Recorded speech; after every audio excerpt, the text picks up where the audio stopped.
Class 5 Environmental Studies Part 1 Lesson number 23 Infectious Diseases and How to Prevent Them.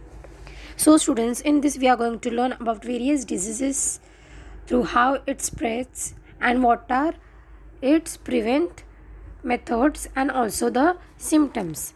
So first let's see what is the infectious disease. So students, what is this infectious disease means? Infectious disease that spreads from one sick person to the other normal person are called infectious disease. Influenza, that is flu, cold, ringworm, scabies, chickenpox, etc. are infectious diseases. Infectious diseases are caused by the disease causing microorganisms. Germs enter the body of a person and spread the infection, etc. Cold, typhoid, etc. spreads through their respective germs. Now students, what is this infectious disease exactly means? So this is a disease which spreads from one person to another. Suppose, as you all know in school, suppose one boy gets fever, a next student sitting beside him also gets the fever, means the disease which spreads very easily and fastly is called the infectious disease. Therefore we say that if you are not feeling well, please don't come to school because of this infectious disease which gets spreads easily. Now what are the types of the infectious disease? Influenza, that is flu, okay, swine flu we get sometimes, cold, cough, also ringworm.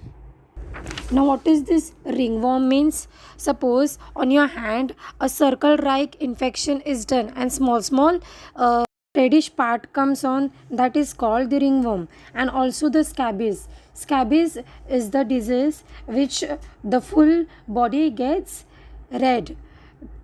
And also chickenpox, etc. are infectious disease. Now these infectious diseases are caused by disease causing microorganisms. As you all know, in the environment lot of microorganisms have been present, right?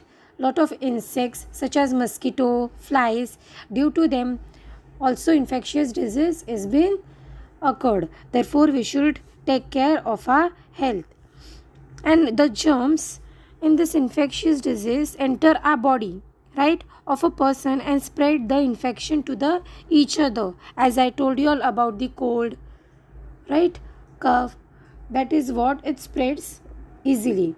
And also typhoid, etc. spreads through their respective germs. The germs which causes very harmful effect is very dangerous for our health. So what are the main consequences over here? That this infectious disease is mostly occurred due to the germs in the environment. Now students, here I will tell a small example of the infectious disease. Suppose when a person has cold, right, the germs from his body spreads in the air, right? When he coughs or sneezes, when these germs enter the people's body, they can also get the disease. That is, the disease spreads easily. Now typhoid, this is also one kind of disease which spreads when its germs are passed on by a person ill with typhoid to the another person. Okay, so this is a small example of infectious disease. Thank you.